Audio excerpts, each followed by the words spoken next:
I think it's a sort of unique event I'm looking at. Normally, you used to launch books in the some auditorium with a different sort of ceremony. So today, I'm still wonder how will you manage this ceremony. But again, thank you very much to all the respected speakers and guests and everybody who is participating in this event. I am Dr. Mokati, Vice President Academics, and I look after all the academics of ZEBIST, uh, of all the campuses, even Karachi, Hyderabad, Islamabad, Larkana, Garo, and Dubai. So primarily, academics is everything at the university. But I don't say I am everything at the university. We are just a team, and Dr. Yas Sheikh Saab I consider him as my right hand in all the activities. So thank you very much for coming here. Hello, everyone. So thank you so much, everyone, for coming here today. And thank you to Zabis for organizing this, and to Riyaz Saab and Mukati Saab for being here and making this event possible, and to Faisal Saab for putting it together, and Palvasha and Raza for coming here to discuss the book. This is my first chance to talk about my book here in Karachi, so I'm really privileged to be able to talk about it to all of you here today. So the research for my book was, this is the book, was sparked by a specific question. Why did Pakistan's high courts, after decades of collaboration with and deference to the powerful military, start asserting and expanding their authority, confronting and challenging at times military and civilian leaders? So, what sparked this research? When I was in college, perhaps, and this I guess tells how old I am, perhaps the most significant event of my political memory at the time were the tumultuous events of 2007 in Pakistan. So that year, 8 years into General Musharraf's regime, Pakistan's Chief Justice Iftikhar Chaudhry was suspended, and lawyers around the country mobilized on the streets, shutting down courts, traffic, and dominating the news cycle, demanding the restoration of the Chief Justice. And this confrontation between the regime and the Supreme Court at the time grew so dramatic that by November, as we know, the regime declared a state of emergency, galvanizing a social movement of political and civil society, calling for the restoration of democracy, and eventually the regime fell. And since then, Pakistan's courts have not looked back. Between 2007 and 17, we have seen the courts challenge military and civilian leaders, undermine both authoritarianism and parliamentary democracy, shape policy and manage government in a way the country had never experienced before. The judiciary even removed 2 elected prime ministers from office as it pursued a preeminent role in Pakistan's politics. Even this year, as we know, headlines have been dominated by daily events in the courts, as the courts have had to decide critical political questions. I'm sure we all remember the headlines around the Supreme Court's decision regarding Imran Khan's and the vote of no confidence that had us gripped for so long.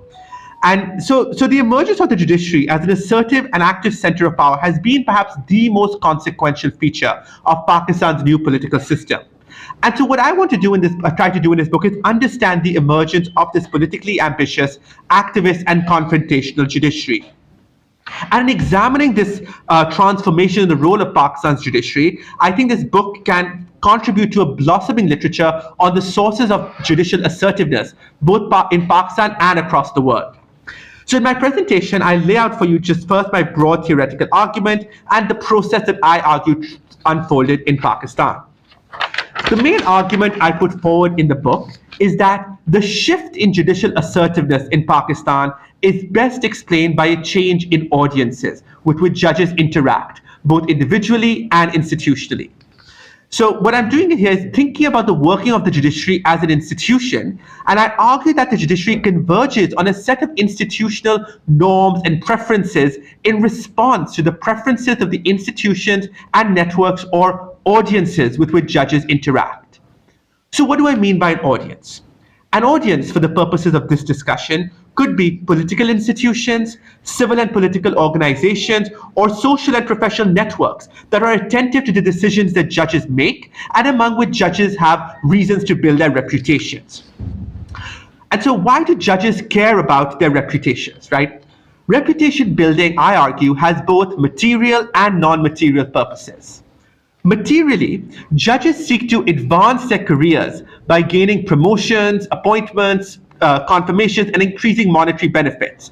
Therefore, they would seek to build their reputations with those audiences who are in a position to influence the process of judicial appointments, promotions, confirmations, etc.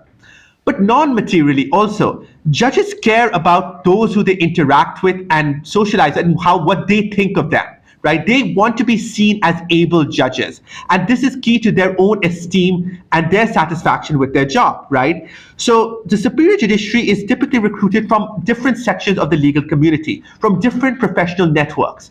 It is these professional networks within which judges socialize, interact, are trained, and it is these networks with which judges seek to build a reputation. And it is these networks that shape judges' perception of what are normatively acceptable or unacceptable actions for judges to take. So the networks judges are recruited from and the authorities that judges are recruited and promoted by will both seek to ensure that their interests and their preferences are reproduced on the bench. And it is these networks and authorities that I argue are the critical audiences for the judiciary. Because judges who sincerely share the audience's preferences and judges who strategically endorse their preferences are the ones who advance in their careers and build esteem. And thus, cut it short, what I'm arguing is that the audiences of the judiciary shape the preferences upheld by judges within the judiciary, and these preferences shape judicial behavior and engagement with other state institutions. So how do we apply this to the context of Pakistan? In Pakistan, what I argue is that explaining the shift in judicial assertiveness in Pakistan from collaborating with to confronting military power and even civilian power, I argue that when the audience is salient for career advancement and esteem building within the judicial system shifted towards authorities and networks that were not closely aligned with the military, the Pakistani judiciary shifted from a court that was more loyal and deferential to the military to a more ambitious, confrontational court that was more willing to contest the military when interests and ambitions clashed. And in the book, I trace out the process through which the military and military-related elites lost their role lost their preeminent role in shaping the institutional preferences underlying judicial behavior. So what I do in the book is, in the empirical section of the book, is I offer an overtime analysis of judicial behavior towards the military in Pakistan from independence to 2020. And the book delves into the internal dynamics of the judiciary to shed light on how judges think about and pursue reputation building and how this impacts the adoption of legal preferences and thus shapes judicial behavior. The book was based on months of fieldwork and field research in Pakistan, analyzing over 1,000 Supreme Court and High Court judgments, conducting interviews with lawyers, judges, politicians, and journalists, and constructing an archive of newspaper articles, bar association resolutions, judges' speeches, and biographies. And so what I do with this is I trace the process through which judicial audiences changed, leading to changes in the institutional preferences held in the judiciary, and thus causing a change in judicial behavior towards the military and civilian institutions. So let's go to the beginning. What were the first 20 years in Pakistan like for the judiciary, right? So in these years, I argue, the Pakistan judicial elite was appointed directly by the military-led executive and came from Pakistan's bureaucrats and post-colonial elite lawyers, both networks that shared close ties with military officers. This system ensured that both the key audiences for career advancement and esteem building had an interest in promoting the military's authority, thus constructing institutional preferences that favored collaboration with and deference to the military in advancing its political agenda. Because those who desired to be appointed or promoted had to have the approval of the military and allied elites, and those who desired to build esteem as judges within their networks, within this legal and bureaucratic elite, also were incentivized to uphold military power. So in this period of military and bureaucratic dominance, the judiciary threw its support behind the military regime, like the regime of Ayub Khan, while carving out a continuing role and relevance for itself. But I argue over the next 3 decades, 3 processes happen. First, over these decades, what we see happen is demographically, fewer and fewer judges in Pakistan emerge from that same post-colonial elite, as an increasing number of judges came from more locally educated, middle-class backgrounds. Because as the rewards for being private commercial lawyers increasingly outweighed the rewards for joining the judiciary, the monetary rewards. A growing proportion of your elite lawyers, I find, gravitated towards private commercial law, while the judiciary became more appealing to middle-class lawyers seeking the upward mobility and respect promised by being members of the judicial elite. So the composition of the networks from which judges in Pakistan were recruited changed from a more foreign educated and trained elite, more disconnected from mass politics and closely aligned with the military elite, to a locally educated, middle class network engaged with mass politics and less tied to future military rulers. And this shift reduced the military's role in the networks with which judges sought to build a reputation. So the next thing to think about is if the network judges sought to build their reputations with were increasingly the lawyers community and the middle class bar, what were their preferences, right? And I argue that in the 1960s and 70s, we see the lawyers community in Pakistan become increasingly involved with the tumultuous political events shaping Pakistan's political order at the time. The critical juncture, though, in my book, I argue, for the Pakistan lawyers community was the dictatorship of General Zia-ul-Haq. Because in 1977, when Zia came to power, he sought to suppress all sites of mass politics in Pakistan. You had all political parties banned, all political activity banned and suspended. But what's interesting is one of the first and only venues Zia permitted to continue with or return to political and electoral traditions in Pakistan were professional associations, such as the bar associations.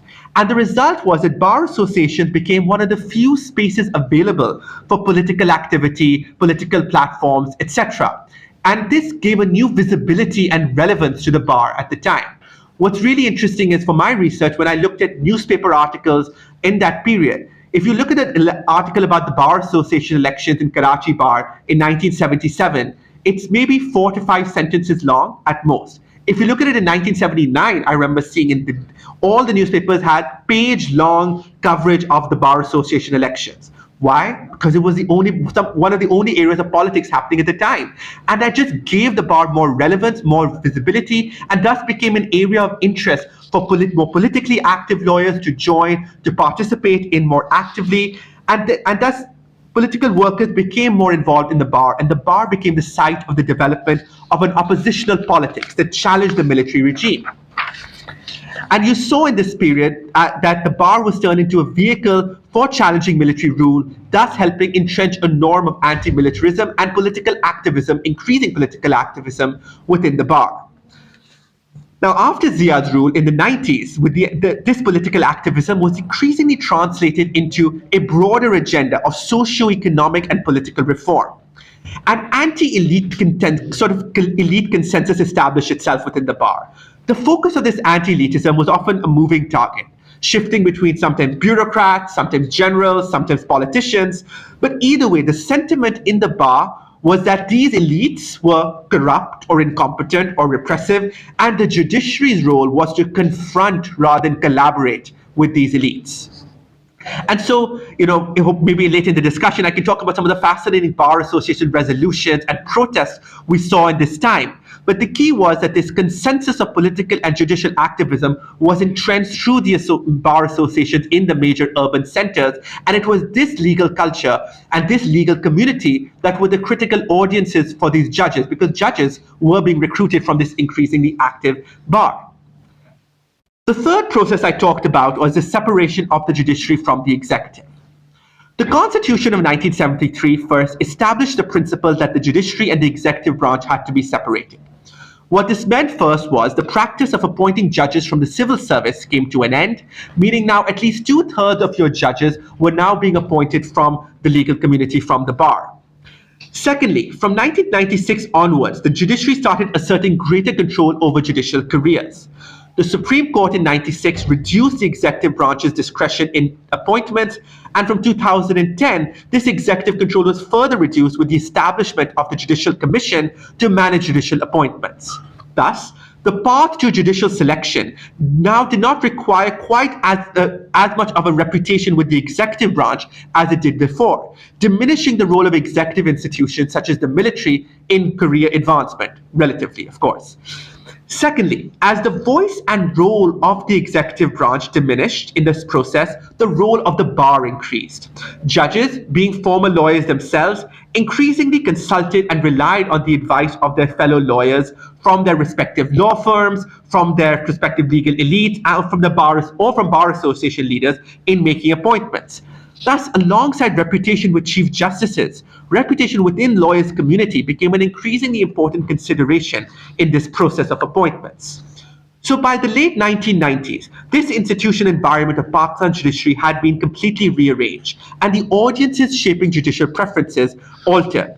Because, first, the military, as the primary executive institution and its allied elites, lost preeminence in the judicial appointment process, while judges and bar leaders became more important. And secondly, judicial recruitment shifted from a section of the legal community more aligned with the military, naturally aligned with the military, to one that was more independent from, and at least on certain issues, oppositional to the military. And so the result of this was you saw that populist consensus that emerged within the bar around opposition, independence from an opposition to both political, military and political party elites, increasingly percolating into the bench. Lawyers increasingly in the 90s, you'll see and 2000s, pushed for judges to demonstrate their independence from other state elites and to intervene in the political and policy-making processes of other state institutions. So as the judiciary was becoming more visible, for example, in resolving disputes between state institutions and expanding their jurisdiction, lawyers were urging courts to expand their role in governance and be more confrontational. And this new activist interventionist approach really entrenched itself in the judiciary in the 2000s, particularly during the tenure of Chief Justice Iftikhar Chaudhry after 2005. We see the court taking up an increasing number of cases, suo motu as we call it. It's so strange in Pakistan that this weird Latin term suo motu is almost a household term, right? And so many people know it. I don't even need to explain it, but anywhere else I talk about, they'll be asked, what is that? Why is that significant, right? But this idea that courts can take up cases on their own without a petitioner was a remarkable assertion of judicial power. And one of the most interesting cases in this regard was when the privatization of Pakistan's largest owned state steel mill in Watan Party versus Federation of Pakistan, where the court overturned, as we know, the privatization of Pakistan's steel mill. And the proceedings of this case shed light on the concerns and priorities of the judges. In the court proceedings, Justice Iftikhar Chaudhry observed that although the court does not formulate policies, it had a mandate to, quote, adjudicate as to whether the privatization policies were in the national interest or not, end quote. The court was therefore placing itself in a position to ascertain what was in the national interest or not and overruled policies based on this. Justice Buttar voiced the court's policy preferences, stating that he was simply opposed to privatization because, quote, entities having strategic importance cannot be sold to foreign investors, end quote. He was just against this. So what becomes apparent is how these courts, these judges now felt comfortable weighing in and intervening on major questions of policy and governance, articulating their preferences regarding policy and claiming an authority to determine what was and was not in the national interest, and increasingly confronting other institutions in doing so. And when they did this, what we see was that the bar association would celebrate and mobilize in support of judges who were more activist, more confrontational, and name and shame and condemn and mobilize against judges who those saw as collaborators. So this is a really interesting part of the relationship and dynamics of the legal culture of the time. And thus the result was you have this judiciary increasingly confrontational, and we see the manifestation of that in 2007. As it becomes more ambitious and more confrontational, it eventually clashed with the military regime, and thus we had the events of 2007.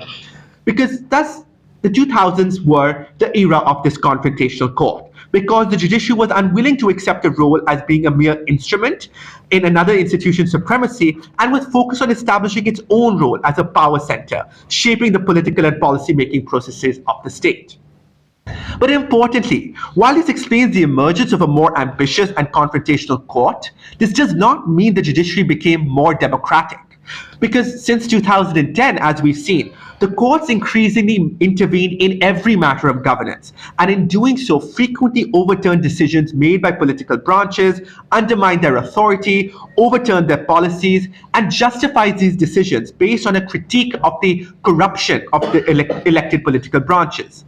And the way the court went about these interventions frequently meant that the courts were now supplanting the authority of other branches of government, of the executive, of the legislature, and limiting and delegitimizing electoral supremacy.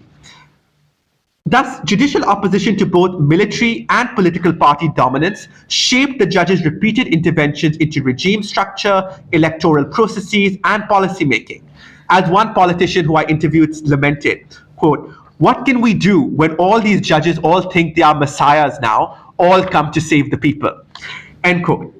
Unfortunately, these very decisions seriously weakened electoral institutions and helped engineer the political landscape to permit the military to return to a prominent political role in the face of political parties and institutions weakened and delegitimized by frequent judicial interventions. Thus, a confrontational court, as I argue, is not necessarily a pro-democracy court. Instead, that aspiration for a preeminent role managing state institutions and governance can both undermine powerful authoritarian regimes, as we saw in 2007, but also weaken and paralyze elected civilian governments, as we saw in 2017 and 18.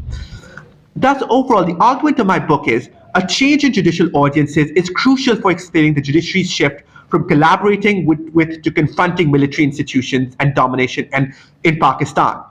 But this is not to dismiss the relevance of other factors as well, including the political structure of the state and how it changed, the way regime structure changed, and individual chief justices' ideas and beliefs. All of these factors have mattered at different times.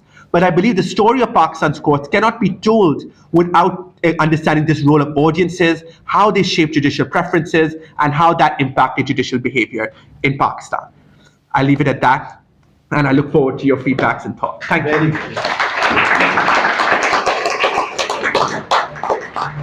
Hi everyone, I'm Raza. I am a practicing lawyer at an American firm and also a BCL candidate at Oxford. I really enjoyed reading this book, Yasser. I think it's a fantastic contribution to the existing literature on judicial power in Pakistan. Just to give some context, I think a lot of literature in recent years has been focused on things like judicialization of politics and doctrine. But this is fascinating because you take a different angle to existing debates and say, actually, it's about much more rooted issues like perception almost.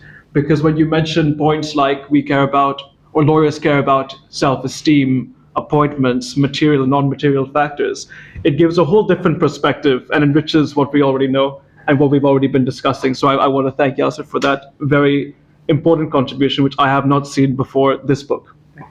So let's go to, I think, just the main points that I thought were the key contributions. The first point, which Yas has already mentioned in terms of judicial affinity to military, which has diminished over time in some degrees based on the shifts in validation points. And when I say validation points, I mean audiences, as Yasser posits. So I think that's wonderful. I think I can see the sense in a lot of that, but I have some points I want to make about the methodology that Yasser's taken, which may limit the scope of that thesis, but I still think that the point itself is an interesting point, and there is merit in the argument. Other points I thought was interesting was the point about the 1977 till 1999 sort of period, where you have a shift from sort of the elite judges that have been trained in perhaps UK, other countries, to a more sort of localized system of indigenous jurisprudence.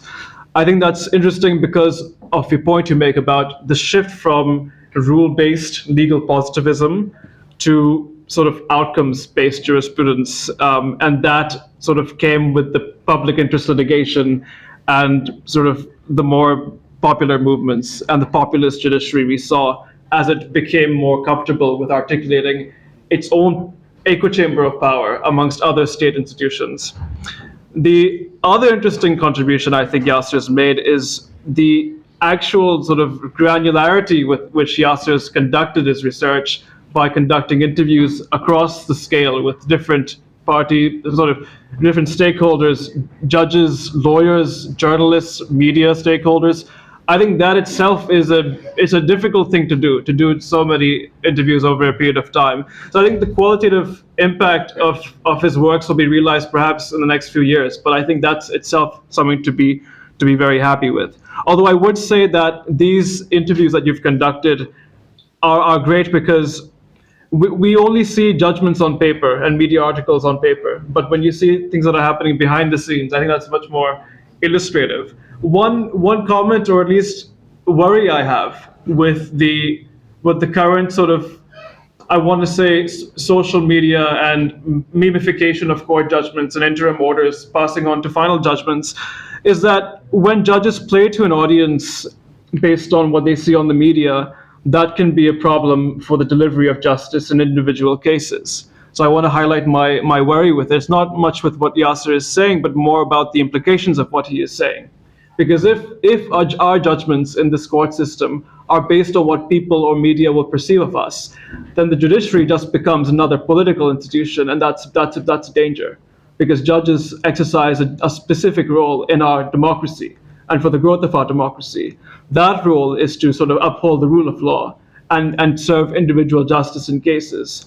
If judges become a political member of the state, where they articulate policy choices, as Yasser was mentioning, in the privatization case, that leads to potentially the debilitation of democratic governments and the growth of democracy. So I think that's a very interesting case you picked out on the privatization point that was a manifestation of this audience-based thesis.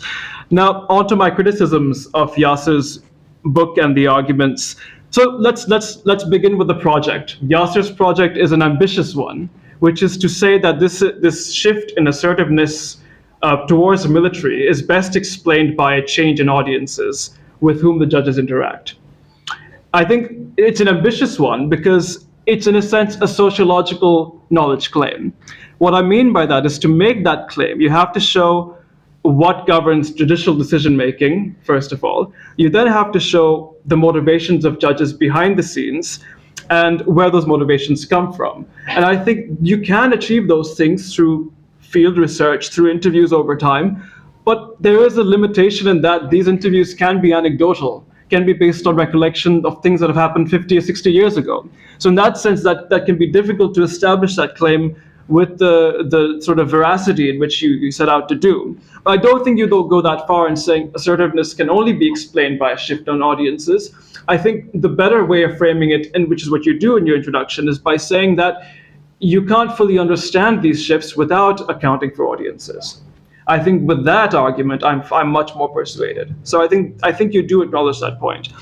But in terms of the progress the book made, I told you I think it makes good progress. But one specific comment I'd like to make on the book's methodology is the coding of judgments. So when you all have the chance to read the book, you'll see that throughout the different periods that Yasser's taken us through, Yasser codes judgments based on the extent to which the judgments favor the military, in particular where subject matter is military prerogatives.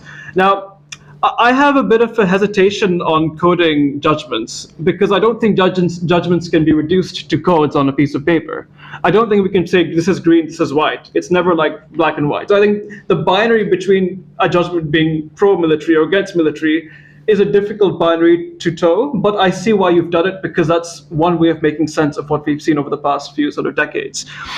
So I think one question I have for Yasser, and maybe Yasser can speak to this at the Q&A point, is I want to understand more about what Yasser was accounting for when coding whether a judgment was for or against the military. Was it because the judgment granted relief for a party seeking relief because of military action? I'm curious to know these considerations because I don't think your book addresses them in too much detail. Other comments I have is in terms of the structure of the book. And this is not just a comment for Yasser's book, but the other books I've read in terms of analyzing the judiciary in Pakistan. A lot of the books are done in chronological order. That's regrettable. And I think, I'm not saying this is a specific comment with you, but I think that a lot of the history has been read in chronological order. But I think if we're looking to understand audiences in Pakistan in the judicial context, why should such a concept be only understood in chronological terms?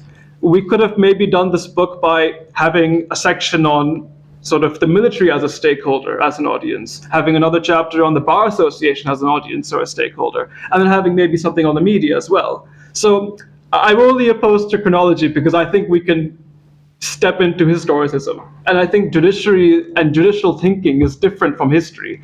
History is about remembering things, but judicial thinking is about critically analyzing why things are done the way they are done in the court system. So that's sort of more my thematic objections. But I think that can be sort of dealt with through your subsequent works.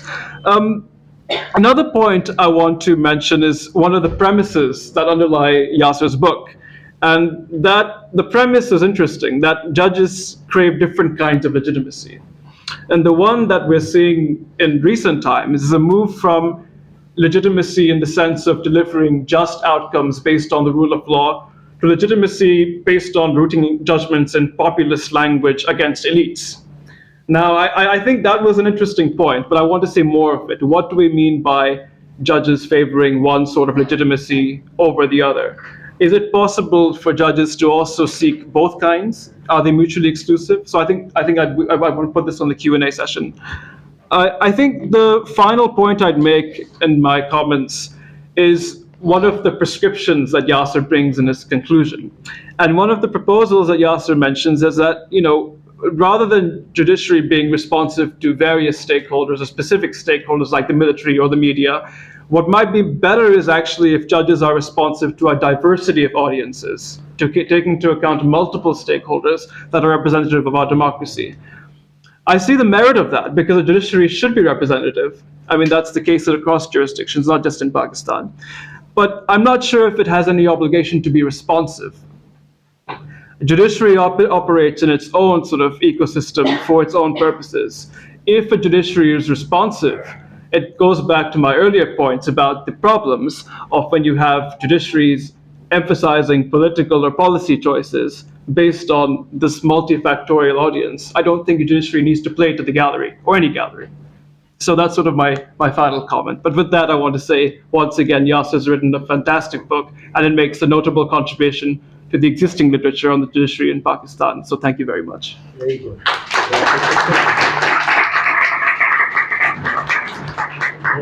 मेरा नाम पलविशा शहाब है, मैं वकील हूँ और पढ़ाती भी हूँ. Thank you so much, Yasser, for this very important contribution. It's been a pleasure to read this book. So I want to begin by quoting a line from, I think, his fifth chapter, where he says, as one lawyer explained, the judges now see themselves as playing the same role as the military, an institution beyond corruption that can bring governance in the country.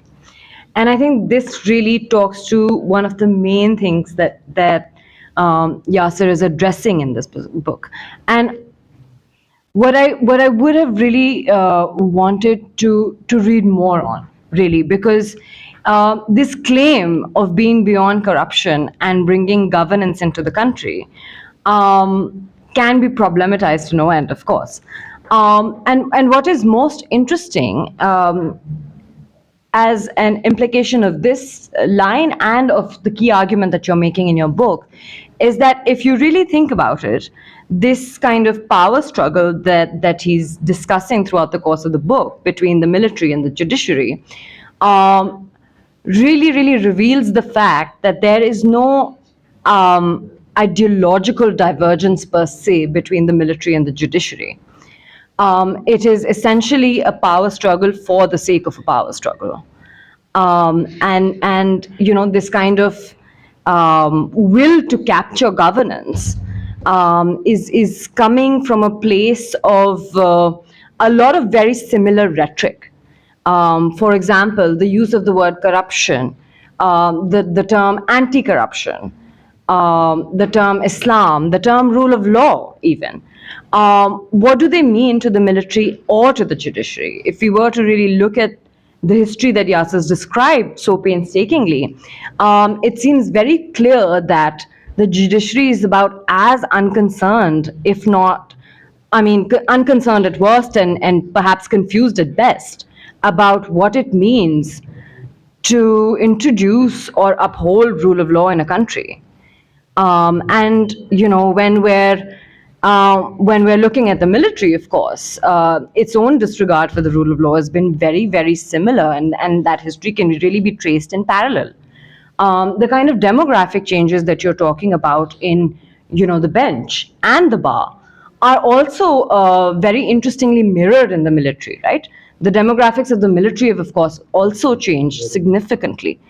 From this British trained military to a lot more democratized demographics, for the lack of a better word. And by the same token, the way that the bench has been pandering to the bar, as you describe, in trying to hold its attention as its key audience, also has had significant consequences that I would have really liked to sort of see you delve deeper into, particularly considering the fact that whilst the kind of suo moto actions or the ideas of public interest that have been expanded further and further, there you almost see no reproach or no kind of quality control asserted or exerted by the judges towards the bar. And this has been very consistent throughout. This and coming back to the rhetoric of corruption on this point, Yasir talks about how since independence almost, there has been this kind of professional ashrafia disdain towards politicians, and they've been noted as corrupt or not technically trained well enough. There's obviously, especially during the 1960s, been a huge tendency towards technocratic superiority, and that has consistently kind of resulted in a disdain for politicians, right? And whilst that etiquette and aesthetic and aspiration have kind of very consistently been replaced by this populist urge for support, devotion, loyalty from the bar, from the public at large, even through the media. This has also meant very consistently that the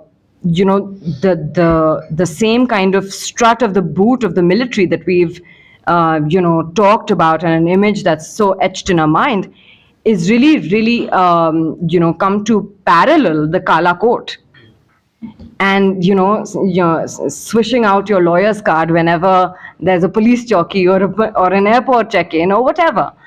And that is something that power struggle has really consolidated and entrenched in the way that the bar sees themselves and the bench sees themselves and how they relate to each other. Because it's almost like the way that a general has to keep his infantry happy because there's a constant threat of mutiny. He also wants to ensure that the numbers are maintained, so that when time comes to rally, there are enough troops.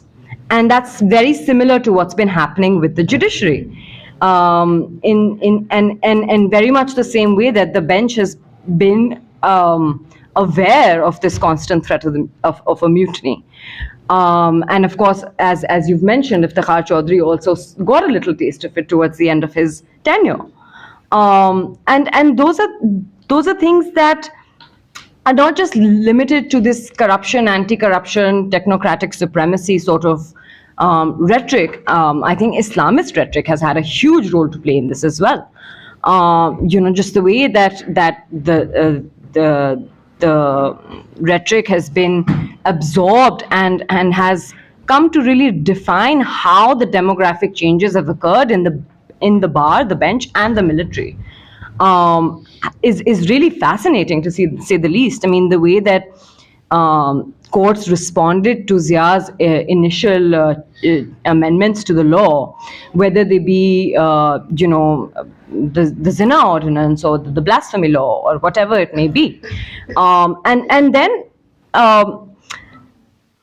thinking about how quickly those amendments really somehow became part of the social fabric, to the point where a society, a military, a government, and the executive, and a judiciary that is largely unconcerned with rule of law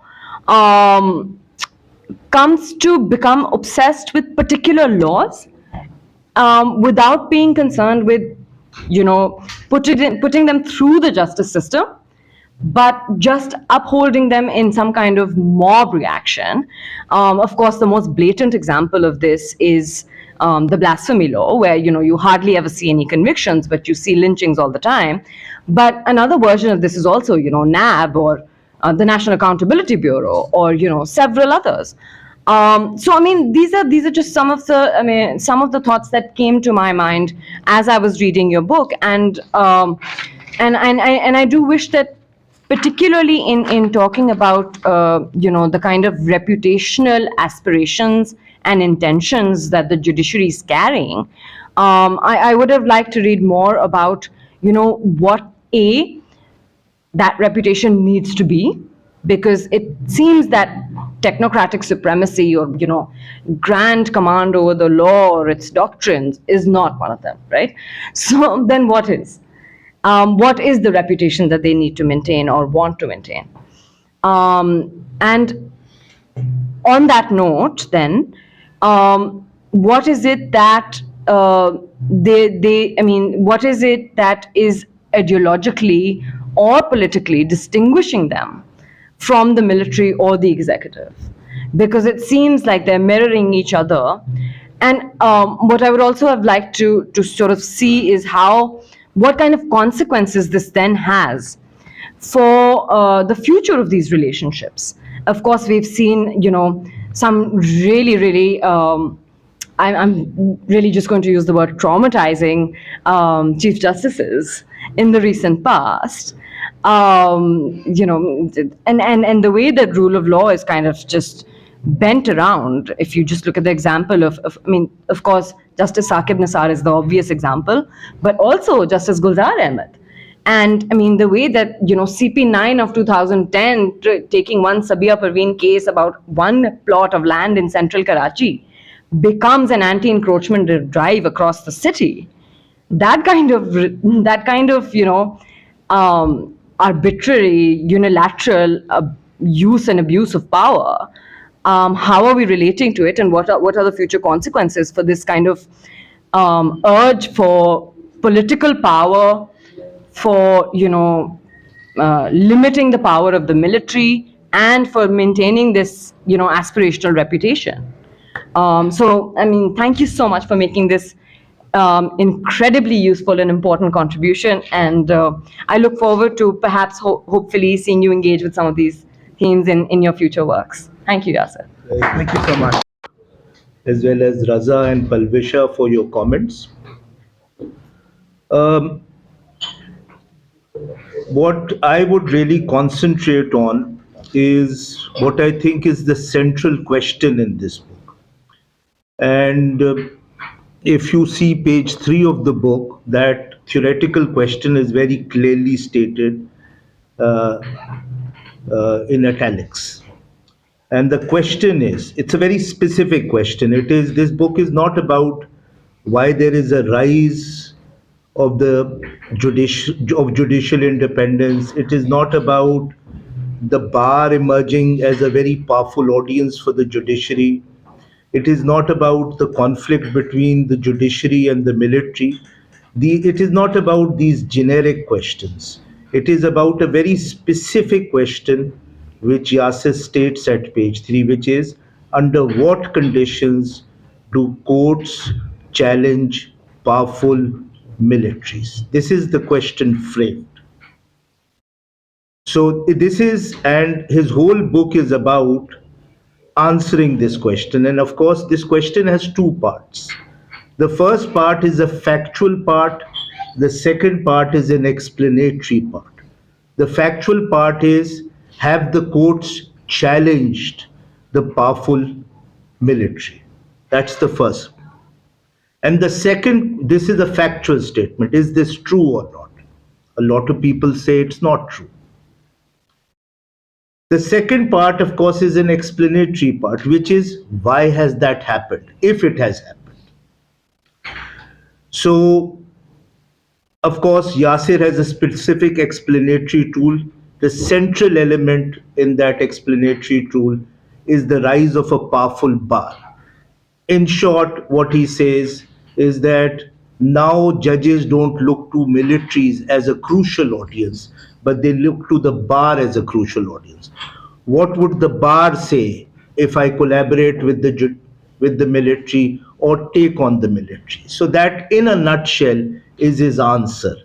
So the crucial audience changes from the military to the bar in order to understand the rise of the judiciary. Now, let me start by saying that I think it's quite an important book.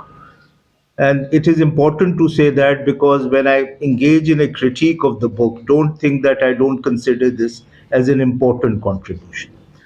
Now, in terms of judicial writing in Pakistan, this is a very interesting phase that we are in. Unlike this entire region, if you look at Bangladesh, Sri Lanka, India, which has a much more developed tradition of judicial writings, Pakistan in the last 4 years have produced 4 books on the judicial histories of Pakistan. The first, of course, is by Hamid Khan, A History of the Judiciary in Pakistan. Then you have Mohammad Wasim's book, which is Law, State and Inequality, which is a judicial history. It also explains the rise of the judiciary. Recently, you had Muin Chima's book quoting constitutionalism, and then you have. So we now have quite a number of various theoretical frameworks to understand as to why you have such a powerful judiciary. Now, this book is original in 2 very important ways. The first is that, unlike other books which you will read, uh, this is a sociological analysis of the rise of the judiciary, which is very different from simply understanding the rising judiciary in terms of a jurisprudential analysis or even an analysis of the politics. It looks at what are the groups which influence the rise of the judiciary. So it's a very important sociological analysis. Azim also in his book does a sociological analysis, but this is a much broader sociological analysis. The second original part of this book is that, unlike the other 3 histories of judicial history and other books which talk about democracy and the army or the military rule in Pakistan, this is really the only book and the first book which has looked at this very neglected area of civil military relationship, which is the relationship between the military and the judiciary. So, in a sense, there is no other book which specifically concentrates on this civil military aspect of the relationship, and there is no judicial history which deals specifically with this specific question. Methodologically, it's a very important book because there is I would say, a treasure of interviews which has done, which goes to the sociological, really backbone of the book. This is something which has not been done in Pakistan. It's done abroad, it's been done in India, but this is the first, this is the methodological breakthrough. The other thing is that someone has actually taken the pain of locating judgments, political events, in terms of the factual background, in terms of how it is reported in the newspaper, which really provides one of the very few sources of original sources. So, in that sense, it's a very important book also methodologically. Of course, it is also very important in terms of what he proposes, which is that yes, we have all talked about a very powerful lawyers community, we've talked about a powerful bar, but Yasser is the first person who's taken that as a causal analytical tool and tried to explain the rise of the judiciary through the through the rise and the development of bar politics and its prominence. So these are what I think, why I think it's a very important book. Now, as I said, it raises the question which I framed in the beginning, which has a factual and an explanatory element. Does it factually prove that point? And does his explanatory framework explain this conflict, this replacement of the military as a crucial audience? I think it doesn't. I think his book fails in proving that thesis, and I'll explain why. So there are three elements to my critique of his book. The first is I'll try to explain why his thesis fails. The second is what I think is the theoretical mispresumptions and the theoretically wrong framework which leads to this failure. And thirdly, what I think are major methodological problems in his analysis. So let us first take the first point, which is he able to prove factually, number one, that the courts have now challenged a powerful military, and does the rise of a very powerful bar explain that challenge? If you read chapter 6 of his book, which is the epilogue, he himself says that my book doesn't explain what has happened after 2017. He admits to the failure of his own thesis in chapter 6. Now, if you tell anyone in this country, which he uses these terms, he says there is a decline and a diminish role of the military as an audience, as a crucial audience. He uses these terms. So what he's basically saying that when judges are now writing judgments which affect military, they don't look at the military as a crucial audience, it's in decline, but they look at other audiences. And one of his crucial audiences is that they look at the bar. वकील क्या सोचेंगे? इनका ये कहना है, पहले लोग कहते थे ये जनरल क्या सोचेंगे, अब वो ये नहीं कहते. Now, the problem with the book is that he's added this extra chapter in chapter 6, which is the epilogue. Now, 2017 applies his framework that there is this judiciary which is challenging a powerful military, but from 2017 to 2021, the judiciary and the military start collaborating again. So it becomes a crucial audience. And he admits in chapter 6 that he can't explain that. He explains that in terms of arguing that there is judicial fragmentization. But how do you then explain why has the military made this comeback? You said initially the military had a role in the appointment of judges, which was completely gone after Ziaul-Haq, after the 1996 Al-Jihad decision, after the 18th Amendment. So how is the institutional link? He says in chapter 6 that the institutional linkages between the military and the judiciary have been re-established. No one in this country will believe that judges no longer fear and look towards the judiciary when they are making crucial decisions, especially anyone who has looked at the events after 2017. The military was and remains as a crucial audience for determining how judges decide cases in which military interests are involved. Now you can, if his thesis was limited to the point that along with the military, there is a rise of other audiences. I would have no problem with that. But that is not his thesis. He specifically uses the terms decline, diminish role. So I fear that Yasser faced the same problem which Scotchpole faced. There was a very famous Harvard professor, Scotchpole, who wrote on revolutions. And she wrote a very famous book, States and Social Revolutions, in 1979.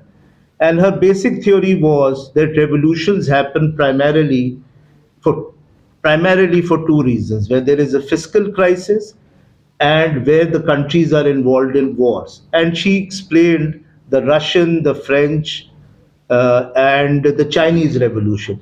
But when her book came out, Iranian Revolution happened, which neither had a fiscal crisis nor there any wars.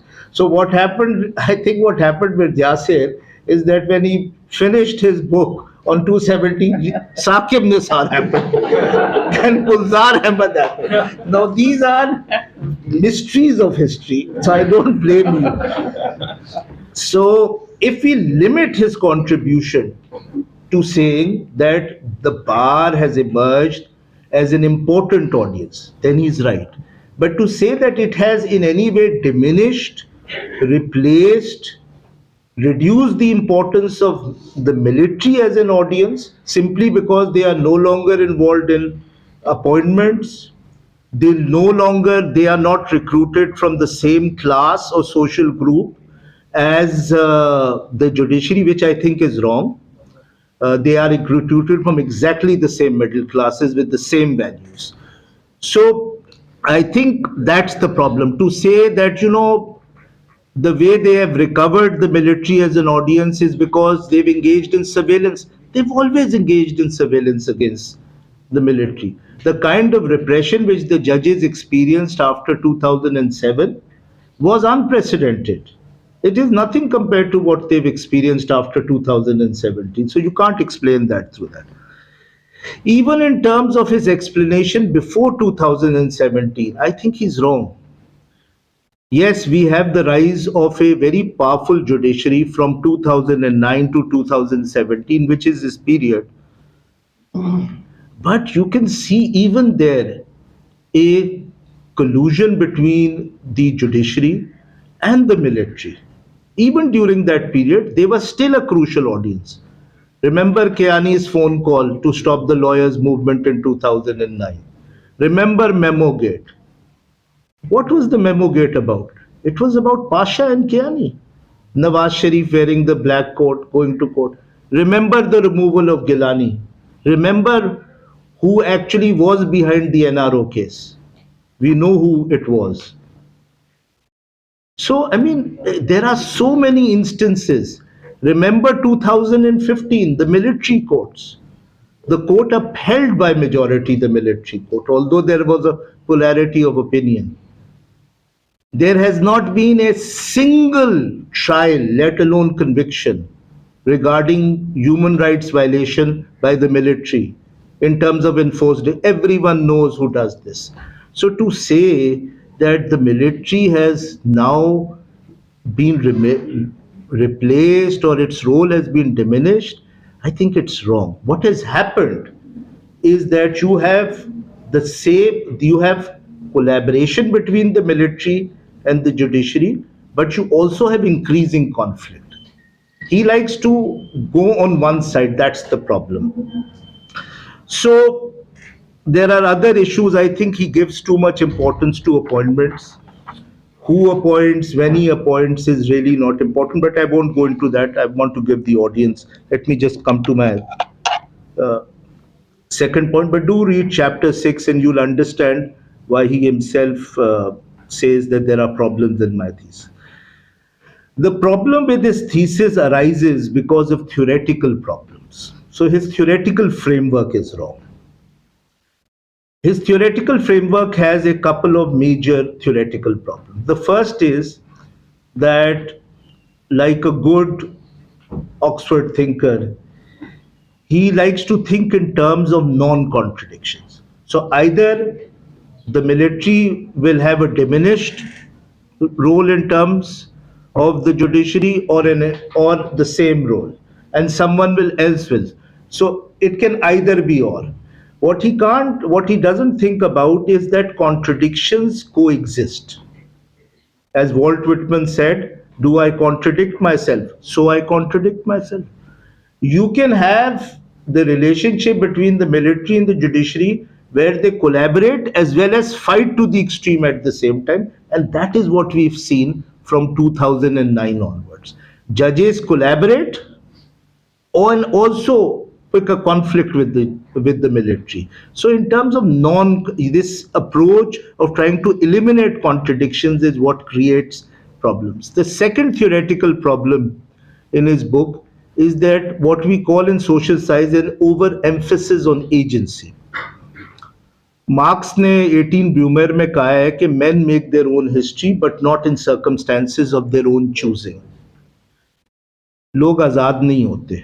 ये कहना कि judges make decision because they look at audiences, they look at what is for and against them.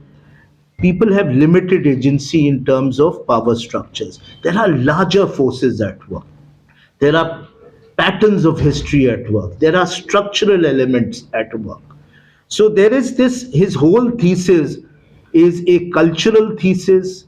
His whole thesis is really about judges making decisions. As he says, they're looking at their reputation. Pros and cons देख रहे हैं. कौन क्या देख रहा है, कौन क्या कह रहा है. Judgments are not made. Judgments are also predetermined. People simply act as puppets of history. And judgments are determined in terms of circumstances also. देखिए जो 2007 में हुआ, अगर मुशर्रफ इफ्तिखार चौधरी को 2007 में रिमूव करता है, and if he had removed him in 2006, the lawyers movement would not have happened. Is because 2007 was a very crucial period in terms of transitions. There were only a couple of months left for the transition to take place. So Iftikhar Chaudhry took a gamble. If it had happened in July 2006, he would not have taken a gamble. It's a very crucial insight which the French sociologist Pierre Bourdieu makes, is a lot of critical decisions are simply made by very crucial events, circumstances of history, not in terms of the past, not in terms of agency. He has an interesting chapter at the end regarding comparison, where he tries to compare Pakistan with Egypt, Turkey, and India. I'm surprised at that because the closest comparison to Pakistan is Thailand. If you look at Thailand, I mean, it is remarkable the similarity between Pakistan and Thailand. Even the party which Tascan formed in Thailand was called PPP. The prime minister who was removed by the courts. The constitutional courts have done all the dirty work for the military there. There have been constant intervention in terms of constitutional courts. So I think Egypt or even Turkey, India certainly not, does not bear. And the crucial, if he had done that comparative analysis, he would have then realized that what was missing in Thailand was there in Pakistan. That is why the military could not completely control the judiciary here. Now let me just end by a couple of methodological problems with this book. देखिए, कोई भी किताब लिखे कोई पाकिस्तान के बारे में तो उसको ये सोचना चाहिए कि वो किताब किस ऑडियंस के लिए लिख रहा है. Now, it is a very sad thing about this country that I can't think of 10 lawyers who would read this book. So what is the purpose of this book? Is it a book which is to only be read by academics abroad? Or the purpose of the book is that people here should read it? There should lawyers, hardly any academics, judges, very important that they read this book, reflect on their own actions, and of course other people who are interested in politics. Sadly, this is a very heavy academic text. It is not written in the nature of a story. And this is the problem I've noticed about books written abroad, is that they are not reader friendly. So if your target audience is Pakistan, then you have to write a story. You have to take people along. There you have to deal with footnotes, not in the main text. You have to deal with details, not in the main text. A lot of jargon has to be, so that this is an important book. People should read it. It should have an impact on the debate here, but that is not something which will happen. Faisal Siddiqui will read it, the two gentlemen, Palvishar, but believe me, I can't think of 10 people who will read it, and it's a waste because it's an important book. Number two, the second methodological problem with this book is that it is surprising that a lot of judgments which he's relied on, if you look at the footnotes, half the judgments are simply reference to newspapers or to secondary texts. The actual judgment is not referred to. Now, we all know about newspapers. There is massive misreporting of what happens in the court, both in terms of interim orders and final orders. So it's a big problem in terms to follow the evidence which he gives in terms, I mean, even in a judgment, I mean, these are 200, 300-page judgments, some of them. If you don't refer to the particular para, it cannot be confirmed because he doesn't really quote judgments, he simply paraphrases those judgments. It's a major problem because judgments are the main bread and butter of a legal analysis. And that's a problem which is a problem with sociological text, is that they don't give judgments too much importance. So nowhere in the book that he will try to explain judge's strategy. Nowhere nahi, बहुत कम जगह, judge's strategy, what motivates the judge in terms of really analyzing the text of these martial law instruments. एक दो जगह करते हैं, और in terms of these judgments, they are the richest material in order to explain legal change.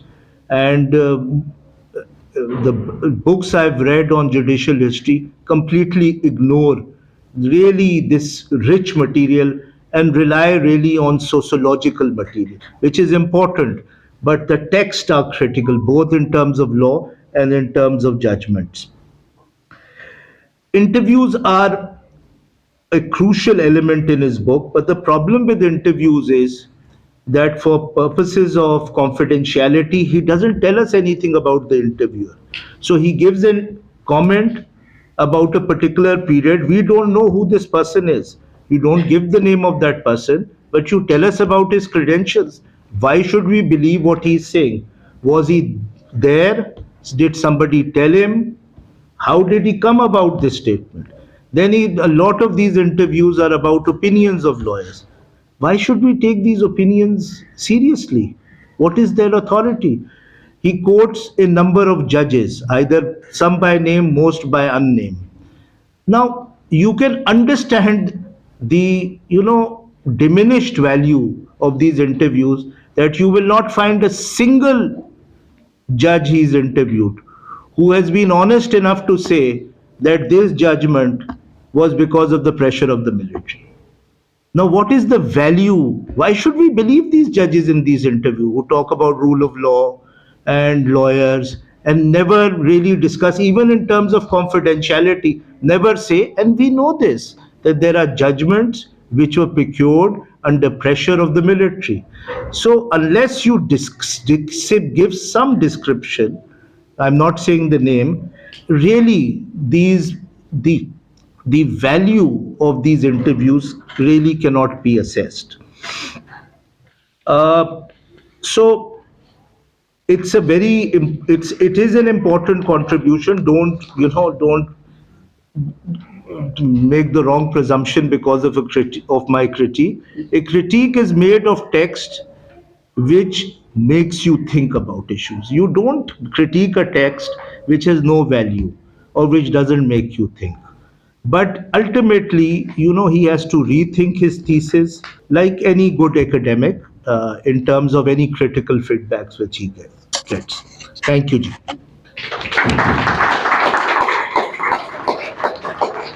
बोल दो जी. अच्छा जी बिस्मिल्लाहिर्रहमानिर्रहीम. First of all, let me thank Dr. Yasir for writing this book. I will not demotivate you. Feel pretty motivated right now, but go on. Because I cannot comment on the contents of the book because I have not seen it. And primarily, my field is totally different than judiciary or military. I am a scientist, basically. I've done my PhD in engineering, so I have certainly a different domain.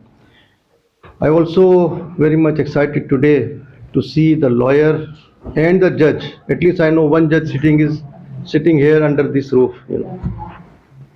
So it's a good combination of lawyers and judges. But I don't think there is some military men sitting here. Uh, but whatever your colleague have presented in their speeches, it looks that this book is speaking about military and judiciary. Just last night, whether you call it fortunately or unfortunately, I was invited in a marriage dinner where I had an opportunity to meet with Justice Gulzar. So the host took me to Justice Gulzar. मेरा introduction कराया. उसके बाद कहा कि आप मुझे जानते हैं. मैंने कहा सर आपको तो पूरा पाकिस्तान जानता है. वो कैसे? मैंने कहा नस्ला tower is a best example. इसके मतलब वो एक सिंबॉलिक इनके लिए बन गया, आइडेंटिटी बन गई है. तो एनीवे थोड़ा सा वो हंस दिए, मुस्कुराए. उसके बाद फिर हम अपने अपने डाइनिंग में लग गए थे. जस्ट लास्ट नाइट ये हुआ है. मेरा क्वेश्चन जो आपसे है, क्वेश्चन ये है कि मैं इस क्वेश्चन से पहले ये बता दूं कि I am not in favour of any military. Military के लोगों ने तो इस पाकिस्तान का बेड़ा गर्क किया है. To me, I mean it's my personal perception, martial law लगा लगा के. बट डिस्पाइट दैट, पाकिस्तान की मिलिट्री जो है टॉप 7 कंट्रीज में आती है. बट पाकिस्तान की जो जुडिशरी है वो लास्ट 7 कंट्रीज में आती है. उसकी क्या वजह है, आप बताएं जरा. Any other question? और सवाल ले लें जी.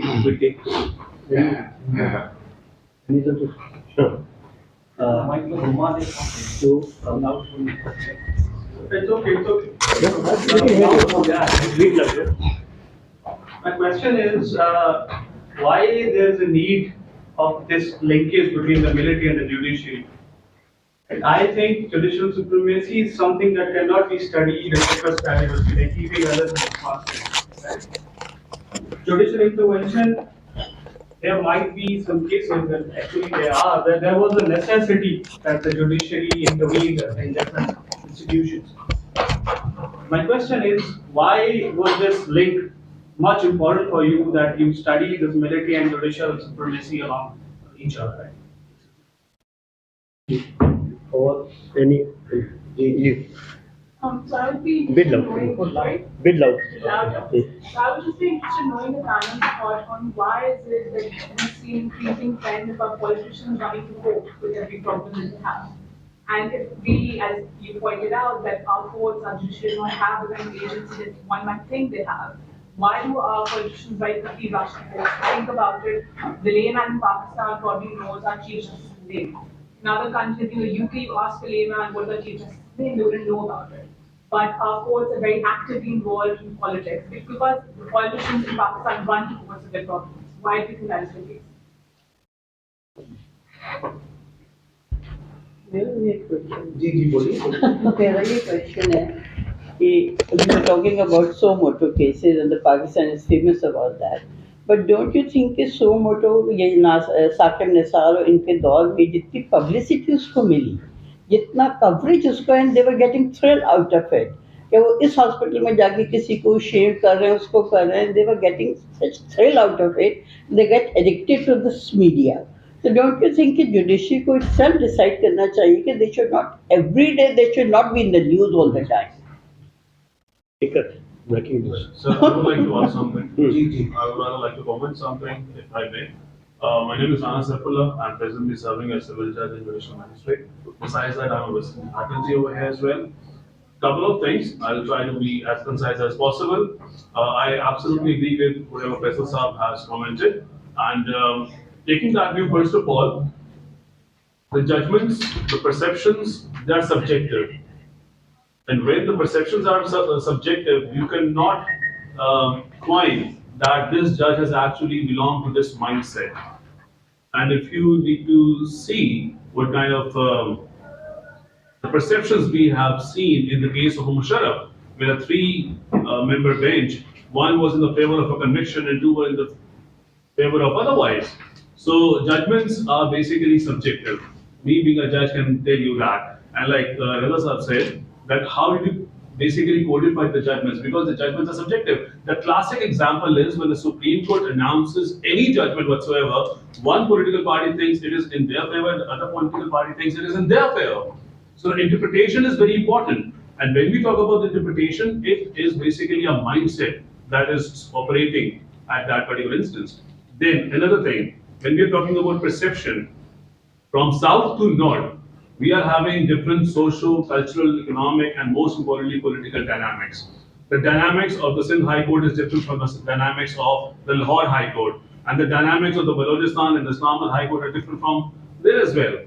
So how can we unify the dynamics in the ambit of perception, and we then talk about the perceptions? And last, as Faisal Saab said, that we have got two parts of a hypothesis. First is the factorial part, which says about the strong military and its imposition and influence on the judiciary. So by saying that, impliedly we are saying that we do have a strong military influence. So how can we say that before ending towards the conclusion? So that's it. Thank you very much. Yes.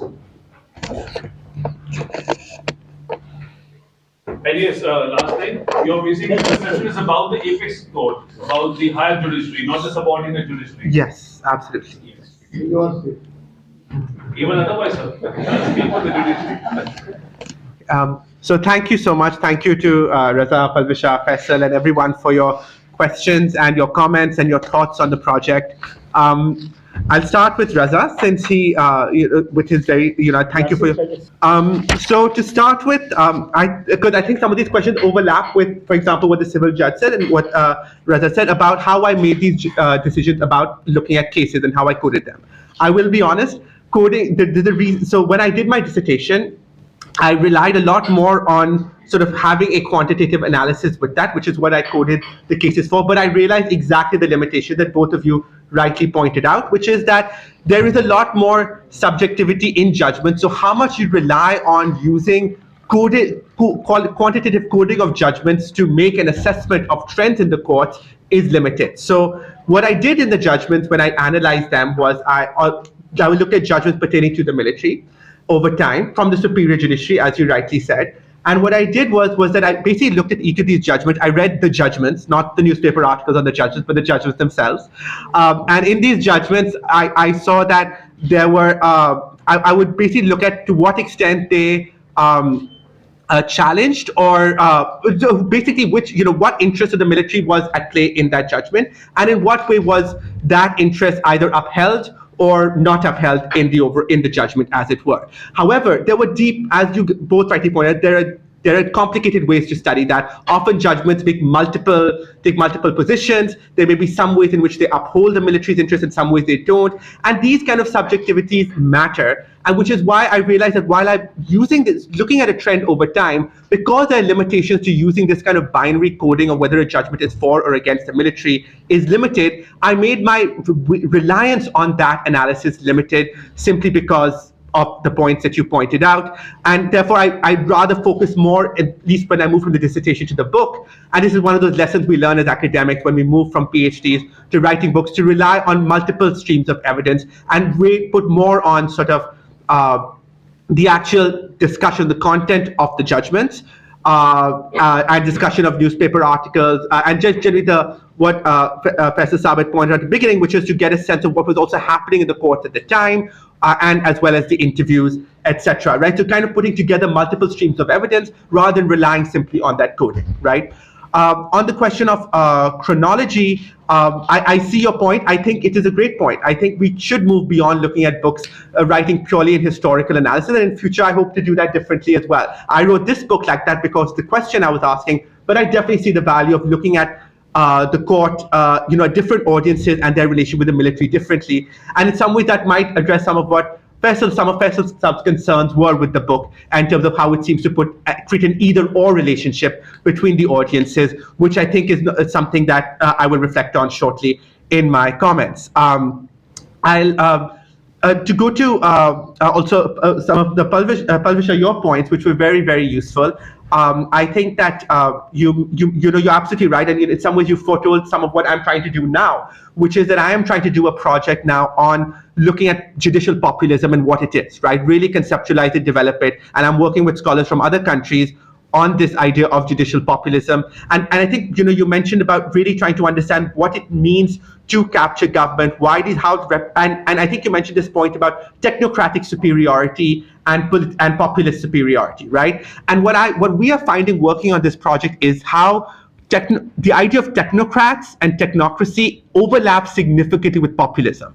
And we see that in judicial populism, right? Because both being a technocrat and being a populist have this idea that somehow there is one right answer to the problems of all the people, and the people are homogenous, and we must represent and answer the problems of the people with one specific solution, whether that solution is a populist leader or a single set of experts. The point is that there are single answers to single questions, and the problems in society are created by politicians and their different contestations and their differences and their special interests in partisanship, which is all removed when we either rely on the single homogeneous will of the populist or the expertise of the technocrat. And in some ways, judges marry both, or think they marry both, right? They think that they are both the technocrat because they understand the law better than anybody else and don't care about electoral power, and they are populist because they claim that by virtue of not caring about electoral power, they actually can represent the people better, right? And so it's really interesting to understand that overlap and how it seems to come together in Pakistani judges. They think that because they are not political overtly, because they are not politicians, they actually can be more representative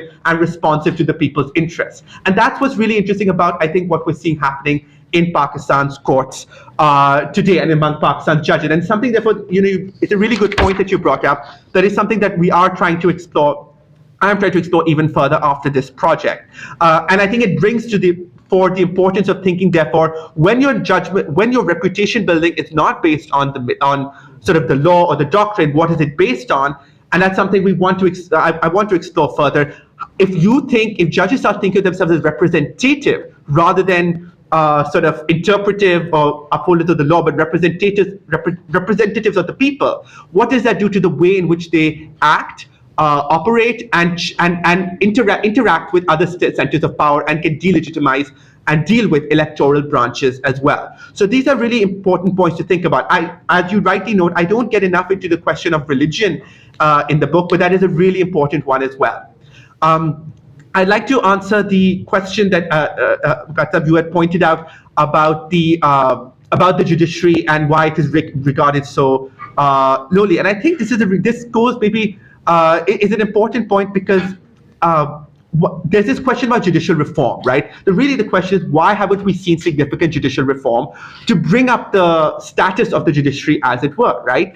And I think one of the things to keep in mind there is that, unfortunately, Pakistan has this bifurcated judiciary, right? So we had a civil judge here, I think he just stepped out of the room, and he will attest to the fact that the superior judiciary is often utterly disinterested in the situation or the circumstances of the subordinate judiciary, even though that is where the bulk of cases are decided. And a lot of people's interaction with the courts happens at that level.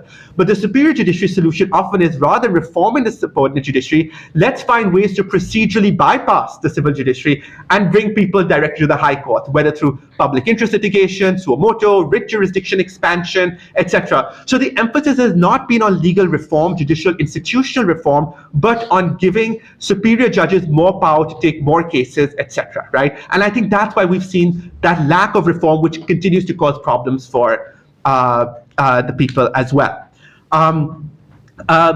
Sorry, there was a few more questions. I think you had asked about why politicians come to courts. Well, I think that has a lot to do with what was happening in, as I said, as the courts have become more visible and more, particularly from the 90s onwards, right? First, you had this political fragmentation that happened in the 90s. And in the 90s, with more institutions confronting each other and contesting, and sort of between the presidency and the parliament, or between the different opposition and leadership, the courts became a natural place to resolve these disputes. But once the courts started realizing this important role they were having in dispute resolution and the visibility that it created, it became increasingly, it started expanding its jurisdiction further and further. You see the way PIL has started expanding across a whole range of important political questions.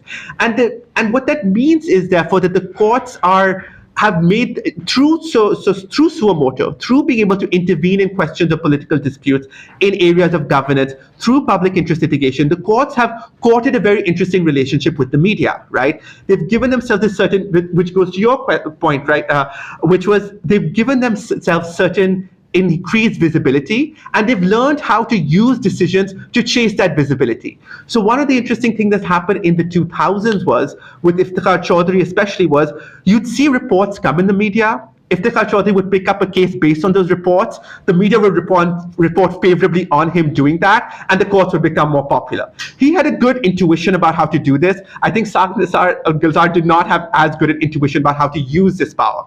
But the result is, when court decisions are not just more interventionist, but also are more tailored to gaining public support and public coverage, politicians also then find having a very visible public judgment in their favor also helps them out, right? So with the increased interventionist approach of the judiciary and its increased public coverage, you see this interest of politicians to use the courts as ways to legitimize their interests as well. And I think that goes to no matter why they keep using and why it's such a useful area of why they always continue to find that sort of useful. In fact, judges even now talk about how they want, the vlogs, the social media. They're interested in seeing how they're talked about, how they're projected, and would like to curate their image there as well. Judges in Pakistan are very public facing, and that's not going to change. On to Faisal Saab's different points. So thank you so much for such a thorough discussion of the different aspects of the book. I want to make a few points. One thing is that, so I think these are some really interesting points and important provocations about the book that for me to consider, think through, and reflect on, and think about for my future work as well, right? How do I talk about Pakistan's courts? How do I understand the nuances better? And so the first point I'd like to talk about, for example, is the theoretical framework, which Faisal Saab thinks is misapplied here. So one thing I try to do, is that I try to in the first chapter lay out a theoretical framework, which I think works in ideal types. It sort of makes either or arguments. It's saying either the military is the main audience or it is not, right? And if you read that theoretical framework, you would be, and you think that theoretical framework as it is what I'm trying to argue in the book, you would come with the feeling that, okay, is Yasser really saying the military is not a crucial audience anymore for the judiciary? Is he saying that either it is or it isn't? If so, he is wrong, right? And I agree, if that's what I was doing, I am wrong, right? But I do try to make the point that those are, in a theoretical framework, we work with ideal types, right? And then when we get into the meat of the empirics, we have to acknowledge, and I do acknowledge, and maybe I can do a better job of acknowledging in the book, and I think Faisal makes a great point of that, is that it's not that the military stopped being an important audience. Certainly, if it's the most powerful institution in the country, it's always going to be an important audience, right? But my point is that its role has diminished from the level at which the level of importance it had as a central audience in critical aspects of the internal functionings of the judiciary in the 60s and 70s compared to 2000 and 2010. That's my argument, not that the military simply ceases to be an important audience.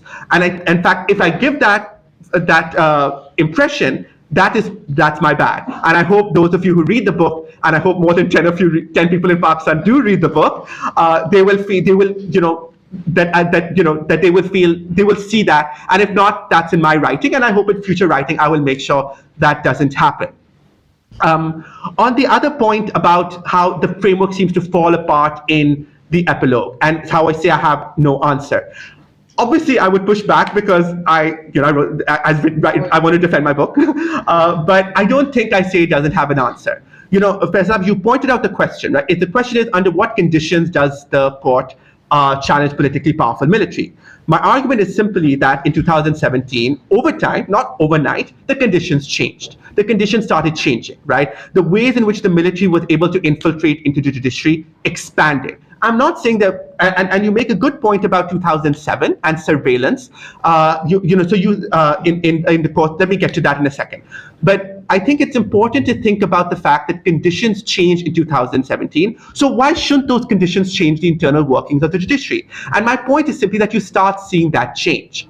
I also want to add, at no point in the book do I say that a confrontational court is one that is simply going to always oppose or challenge the military. I try to be, and again, if my writing doesn't do a good job of this, that's for me to work on in future writing. So I take Professor Saab's critique very seriously, and all of us need to be better writers, right? And reflect on our ideas better. I try to say that the confrontational court is one which will challenge the military when their interests and ambitions don't align. It's not to say that the court inevitably will always be opposed to the military, only that the court does not see itself as subservient or subordinate anymore. It has its own ambitions, often similar ambitions to the military. Where those ambitions are similar, where they're aligned, we may well see collusion. And under Justice Iftikhar Chaudhry, we certainly saw that. And you gave great examples right there with the NRO case, for example. But where they don't align, we may see more confrontation. That's what I think the story of the 2000s was. And I do acknowledge that after 2017, it's really, you mentioned that, right? I wrote this, I did come to my fieldwork, no question, in 2016. So obviously, the question is, in 2017, did everything change? I think that I was actually here during Panama. I was actually doing my legal research then, right, during that whole sort of seismic event. So I really wanted to understand Panama, right? I wanted to understand what happened with the courts. And we're learning more and more now, even now, at just how much the military was infiltrating and intervening in the courts during this period.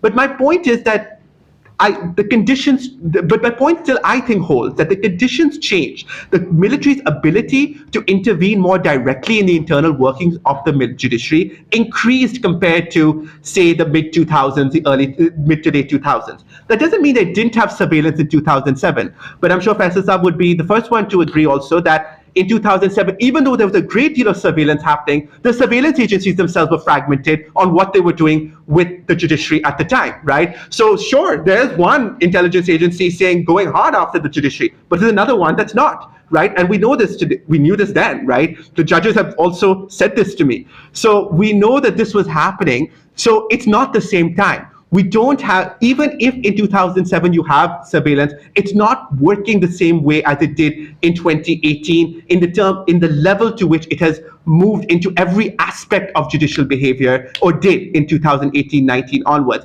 And I don't take just my word for it. I take the word of different judges, serving judges, who've spoken to me about this. Now, that's why they have to be anonymized, right? That's why you can't say these things in public, because judges are saying this to me, and if I put their names down, imagine what would happen then. And this is the point of when you do research on the judiciary and the military. So I do think, Professor Saab, you made some really important points about empirical, some of the empirical oversimplifications I make, right? And I think this is sometimes the problem with, when one writes a book, one misses some important nuances. So some of the nuances that Professor Saab has pointed out are really worth considering and are for me to consider and reflect on. But one important pushback I have is, one thing I would like to see, and maybe the problem is the book. First of all, if I'm being compared to Thera Skocpol, I'm very happy. That would be job well done for me. She's one of the greatest political scientists of the 20th century. So if that's my biggest weakness, that I'm making her mistakes, I live with that, right? Problem. Not potential. Right. But I will say that, and this is something we, us early career academics do recognize, which is that, and certainly working in this field, we would like lawyers, just as much as I have learned so much from speaking to lawyers and judges in Pakistan, I hope lawyers in Pakistan and legal professionals will read this book and perhaps rather than thinking they already know all the answers about the courts, will be able to say, maybe we had something, we can reflect on this, and maybe there's something slightly different working here than we assume from the start. Lawyers have been involved. Faisal Saab has seen the courts firsthand for so long. But sometimes maybe the analysis that takes us out of the weeds a bit and looks at it more sociologically, more broadly, more historically, maybe there are some slightly different answers that may not immediately occur, but maybe are worth considering and learning from. I stand by my thesis.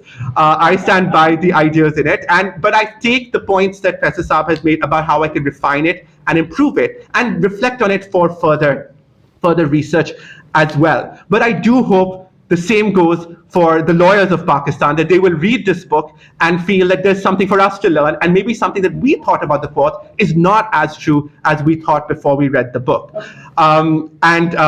If I could be wrong, and it could be that wrong that they will read it. Yes. So that's the third point. I'd like to believe that, just skip the first chapter, maybe that's the theoretical one. But I do think I've tried to make the book readable. I hope I'm right. I hope Faisal Saab on that is wrong. Everything else aside, that my book is not readable. I'd like to believe it is. I hope all of you will now buy the book and try to settle this debate for us. So. Why is there a judicialization of politics? Now, when I say that judges don't have agency, it simply means that what they decide is not simply guided by their own free will. Circumstances, their institutional position, the power structure at that time, that is what really takes them to one decision rather than the other. So this notion that people have free will, that is only what I was discounting. It doesn't mean that judges are not in a position to make impactful decisions regarding political issues. Now, the point about this judicialization of politics, or what I say is the judicialization of really every issue in this society. कुछ भी हो जाए, आपका bathroom खराब हो या sadly Arshad शरीफ साहब का मर्डर हो जाए, क्या करना है जी? कानून हल करेगा. कौन करेगा? जजेस हल करेंगे. This colonization of law and judges of entire areas of human existence, पहले कभी ये नहीं होता था. This cannot be explained the way Yasir has explained this. This is an international phenomenon. Judicialization of politics has been there right from the very beginning of the American Supreme Court. If you look at 200 years of American Supreme Court history, Alex Tocqueville, who wrote his famous Democracy in America, said that every political issue, and this is in the 1900s, 19th century, every political issue ultimately ends up in the Supreme Court. He was writing in the mid 1850s, You look at the Indian Supreme Court, you look at the South African Supreme Court, you look at the German Constitutional Court. Now even England, you look at the Brexit issue, all political issues are now going to court. I mean, the 2000 election of US was decided by the courts. Who won the election? So you cannot explain this in terms of judges' audiences in Pakistan. This is an international phenomena. Exactly when this judicialization occurs in Pakistan, which is really 88 to 90, is where this phenomena is spreading all over the world. And I think a better explanation than Yasir's explanation is Azim's book, where he explains that what was happening at that time is that with the spread of democracy and free market, there was a deliberate attempt in terms of international organizations to basically dismantle the state. So the state was giving up all responsibility. हम पानी भी नहीं देंगे, बिजली भी नहीं देंगे, खाना भी नहीं देंगे, employment भी नहीं, हम तुम्हारा कोई मसला हल नहीं करेंगे. So what they devised is that let's make an independent court and give people an illusion that they have a remedy, that they have fundamental rights. Right now, there are over 200 human rights which are recognized in the world. So you cannot understand judicialization of politics simply in terms of looking at Pakistan's judicial history. It is a phenomena which is happening all over the world. I mean, there is really no country in Latin America, Southeast Asia, South Asia, Europe. That is why one of former, professors at Oxford, when he wrote a book on constitutional law, the title of his book was "Judges as Political Scientists." So it's not a phenomena you can understand in terms of, it's a worldwide phenomenon. I think Faisal Saab is absolutely right that judicialization of politics is something that really did emerge in this time. And I think what he's pointing about changes in international political economy and about political fragmentation, political structural issues shaping this judicialization of politics has been an important causal factor in shaping the rise of the judiciary and as a sort of political institution, not just in Pakistan, but across the world.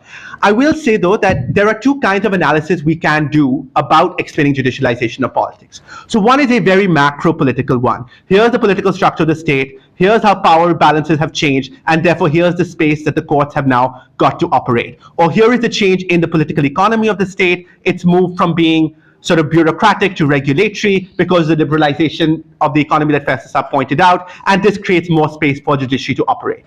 But having more, I think where I come from is a school of thought, which may be different from Faisal Saab, which is having more space to operate doesn't explain how you use that space or why you use that space at all. And this came up in one of the more interesting studies of the Chilean judiciary, which was that the Chilean courts had all the authority and all the fragmentation of power in the mid-90s to act assertively. They just didn't, right? Why didn't they? Because what matters isn't just the system.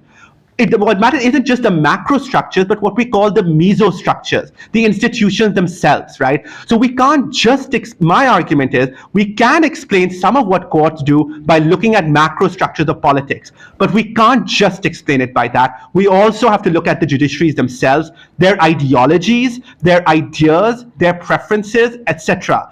And that's why, I think it's not just about structure versus agency. It's about macro structures and mesostructures. Mine is a mesostructural argument, looking at institutions, not at the structure of the political system. What Faisal Saab is giving you is an excellent example, explanation of the mesostructural explanation for judicialization. I try to look at this meso level of the institutions themselves. I think that carries weight too, and that's where I think the audiences come to play a role in shaping the ideologies and beliefs that inform the way judges behave. And that's also, therefore, a constraint on judges. This is what we think works. This is what we think we should do. That idea that judges have a idea about what we think we should do is very important to understanding what judges do. And that's my argument. Yeah. My point which Faisal was mentioning at that time is Hamza ji saab first time gave the concept of this, what we are power in Pakistan, and they gave the concept of overdeveloped state. And in the recent years, when Akbar Zaidi challenged this concept, and later on Asim Sajjad Akhtar, when he came out with this new hegemony concept. And they say ultimately, what you are saying, military's hegemony is diminishing.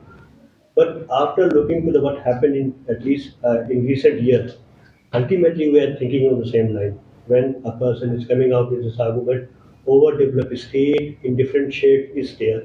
Whether Shaukat Siddiqui comes out with his support of argument or somebody else, why Islamabad High Court judge was not promoted for quite a later time? Why some junior judges from now High Court they were promoted and they were superseded? It means that some hidden covert things were working, and they will work and they will survive, because when Mao said internal conflict, sometimes they generate a new concept, and these are theoretical things which I don't want to go into. My point is to what Faisal is saying. In looking to the ground realities in Pakistan, still we are very much thinking that their role will be bulldozed in the coming days very soon. That looks to be a bit, difficult when we look to, you see things from Oxford's perspective, but we think from Orangutan's perspective. Dr. Riaz, being an academic, political science is taught everywhere. But now we are thinking to start political engineering. देखिए, रियाज साहब makes a very important point. It is a delusion to think that military as a crucial audience is going to diminish. You look at your military, it, it, I mean, look at the power of the military. It takes more, about 25, 30 to 40% of the budget. कोई 6,000 billion आपका FBR अगर जमा करता है तो 2 से 2.5 billion तो military ले जाती है. Will it ever give up political power to have its budget diminished? No government has any intelligence really structure under its control. The entire intelligence structure belongs to the military. Look at the private economic power of the military. Look at the media control of the military.